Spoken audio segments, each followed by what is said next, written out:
everybody. Welcome back to my channel, or if this is your first time, welcome to. Today I am coming back from quite a long break. A couple things are different. I've got a new playmat from Frank Frazetta that I think is really cool. And as the title of the video has explained, I've gotten into playing Pauper recently, and I played my first Pauper tournament, and I just wanted to talk about that and my experience doing that. I thought that would be a fun way to come back. I played mono green elves. That is the deck that I played.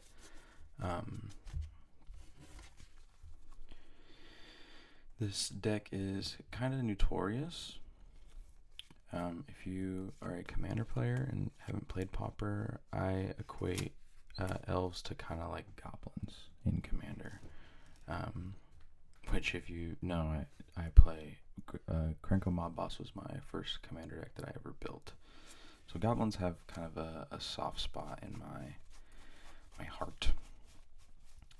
So I went, and my buddy told me, I told him I was thinking about building elves. I think elves are cool. It's a classic Magic the Gathering creature. They go back as far as the game goes. Basically, you can find elves. And he let me know, hey, just so you know, elves kind of get a bad rap. Don't be surprised if you play against some people who have very specific targets for your elves. And I said, oh, I'm sure it will be fine. And then I went and played these games and got my butt handed to me a little bit. But all in all, it actually went very well. The tournament was not very big. It was less than 20 people, and I came in fourth at the end of it. Very, very casual gathering, get together for this tournament. I had a ton of fun, and probably will be going back.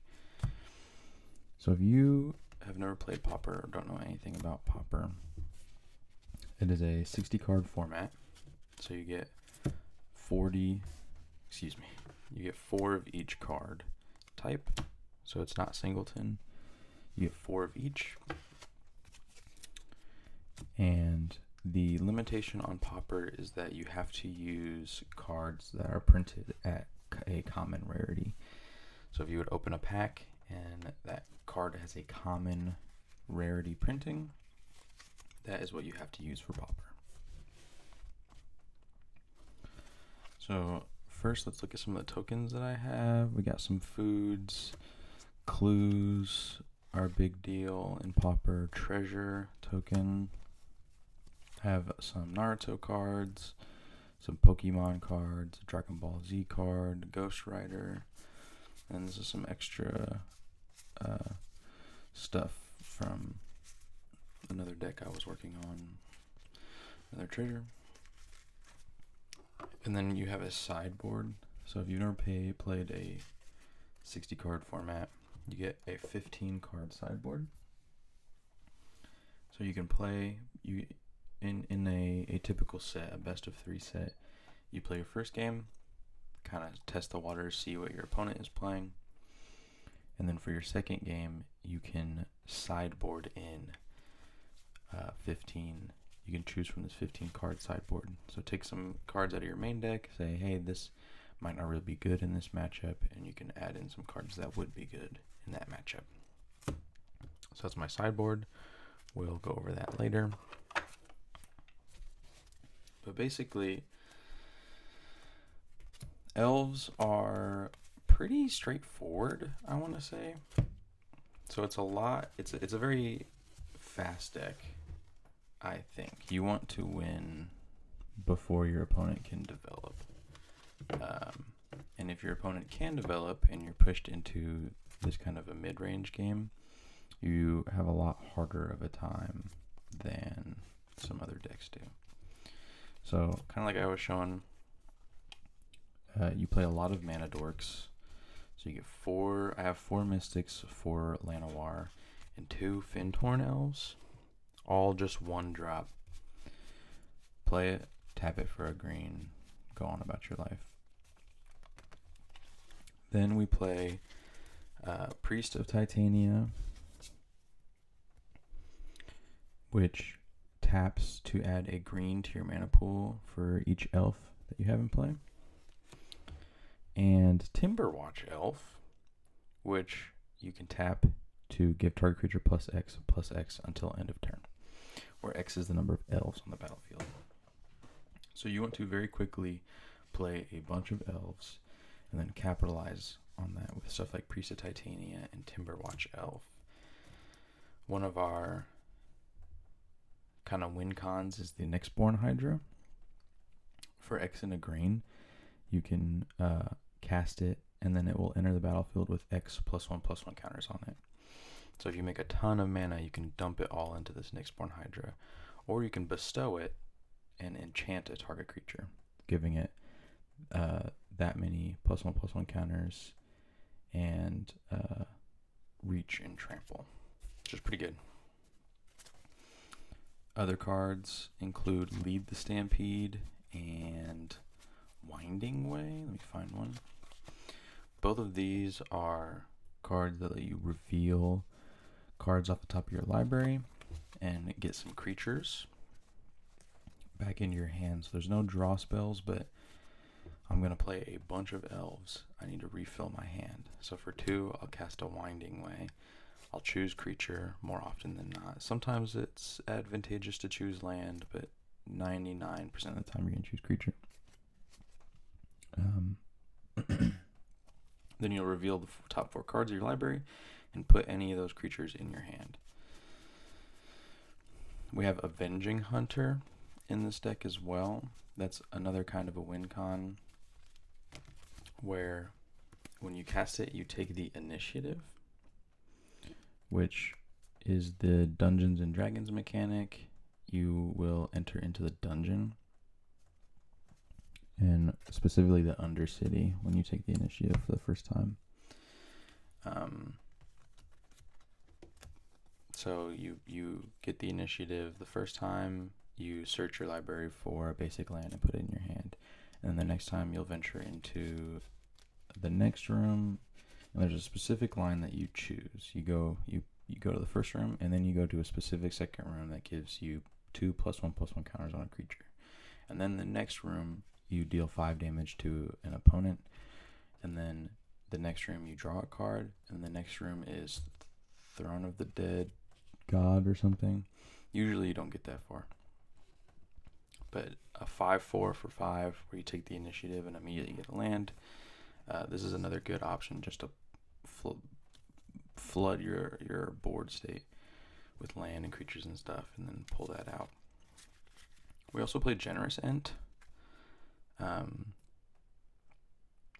which when it enters, it makes a food, and you can force cycle, and it's a 5/7 with reach. So if you get it in your hand and you just want some lands, you can force cycle it.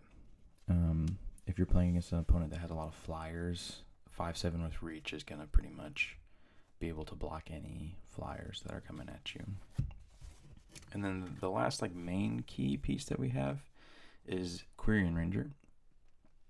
So you can return a forest you control to its owner's hand, untap target creature, but you can only do that once per turn. So for example, if I've got 4 of these guys out, and I have 2 forests, right? 1, 2. And I have a Priest of Titania. I can tap that priest for 5 mana. 1, 2, 3, 4, 5. Tap both of my forests for 7. I have 7 mana. And then I can use the Quirion Ranger to bounce a forest to my hand to untap the Priest of Titania to tap it again for 5 mana. Now I have 12 mana. 12. And then I can cast something like any number of elves, or my Nyxborn Hydra for 11, giving it 11 +1/+1 counters, or I can bestow it on something for 10. Gets ridiculous. Same idea with Timberwatch Elf.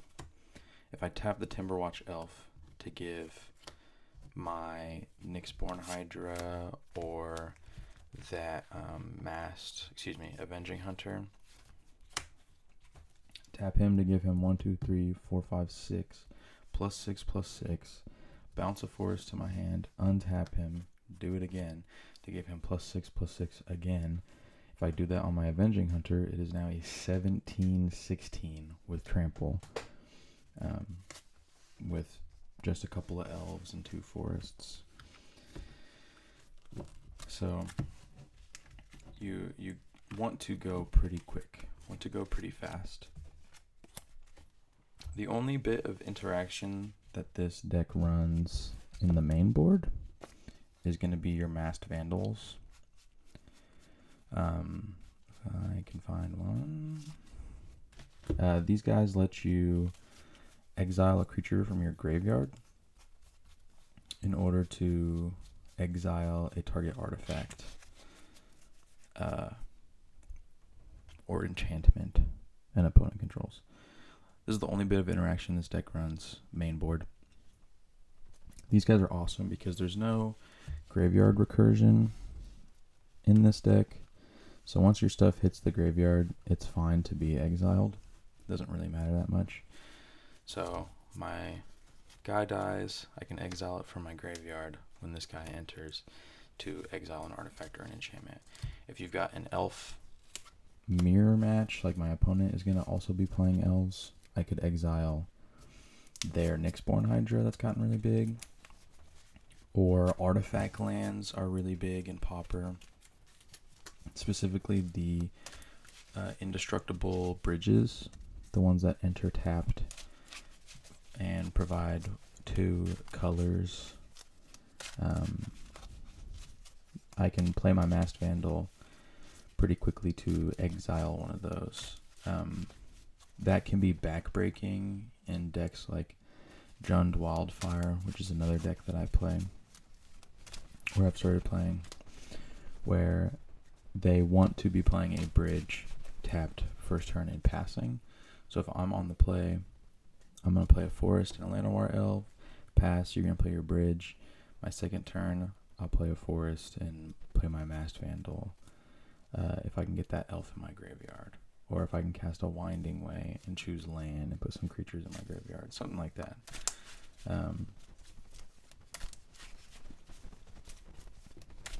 Especially in elves, that can be very handy. I played a match where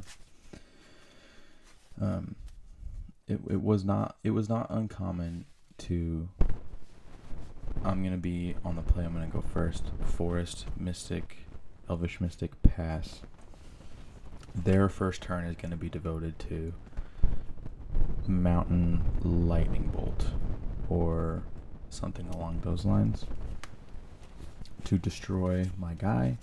Or I got Llanowar Elves countered, which can be very crushing for your ramp, but it can also be used to your advantage for elves, because at least in my local meta, this deck has such a weight to it, and we sit at the table and you and I are going to play, in turn 1 I'm playing an elf, and you know this is an elves deck. You can take advantage of the fact that your opponent is now shifting their mindset so heavily to not wanting to let you play the game. Elves are backbreaking. Elves are annoying. They're overpowered. It's a very good deck for very little crucial choices to be made. It is crushing.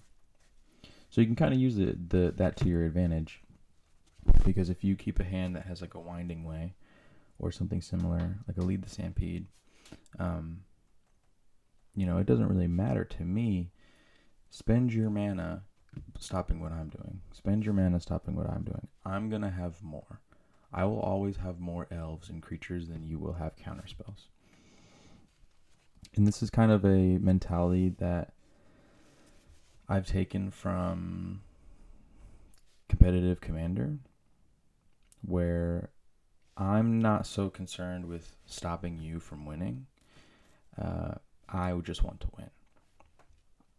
And obviously that is not always applicable. There are going to be instances where I want to remove something that you've got or stop you from doing something that's really strong if I can't catch up. But it is not going to bother me too much that you spent your first 2 turns not casting any permanent spells and only countering what I have. If you spend your first turn holding up a spell pierce and your second turn holding up a counter spell, that's perfectly fine with me. It means that you're not playing any of your other spells. The sideboard for this deck is a little strange in my opinion. It's the only deck that I know that I've had experience with, I guess, where there really isn't a lot of coverage. Like, Elves is so good at doing what it wants to do that the sideboard, you have 3 Fairy Macabres, and I'm missing a couple. I should have 3 of these V2 Ghazi Inspectors. But then you have 3 Spinewood Paladin, a Viridian Longbow, a Well-Wisher, 1, 2, 3, 4, 5. 5 of my 15 card sideboard is life gain spells. And I'm actually missing a couple. I should have more.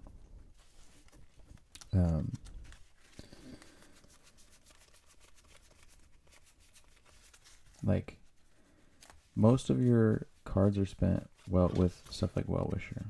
Tap it, you gain a life for each elf in play. So if we have to drag this game out to the mid game, I'm just going to be gaining more life than you can stop me for. Or V2 Ghazi is also life gain. When you cast a spell, you may collect evidence 6. If you do, put a counter on target creature and gain 2 life. Well-Wisher gains life. Spinewood Paladin all gain life when they enter. And then you have Viridian Longbow, which you can equip to have this creature deal damage to target. So you can use it. This is kind of like an Elves matchup. I'm going to tap my elf to deal 1 damage to your elf and kill it. And then you have Fairy Macabre. These are good. They are black. If you notice, they're the only black cards in this mono green deck. But you can discard it from your hand to remove up to 2 target cards in graveyards from the game. So if you're playing a dredge deck or something where you care about your graveyard, that's what that is for. So of my sideboard right now, 3 of the cards are actually interaction. And then I have my Mass Vandals. So I'm kind of so focused on doing whatever I want to do that I don't really care about stopping you.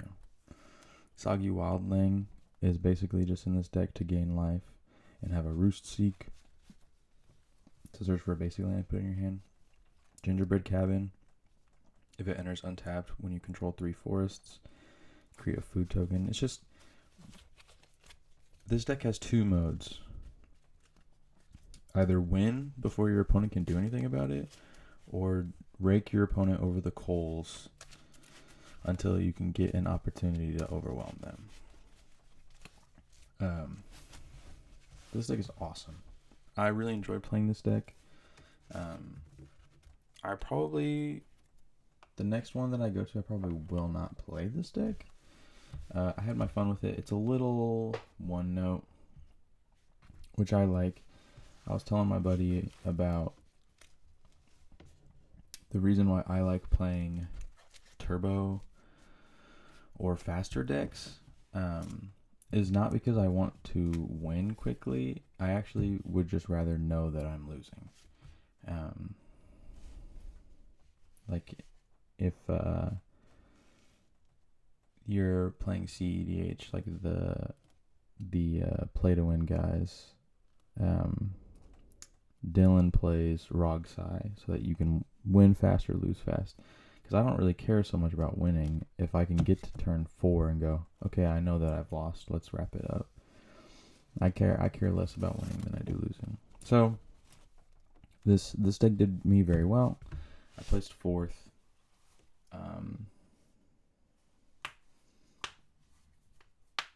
Yeah, there's not much else really to say. I hope that you guys enjoy.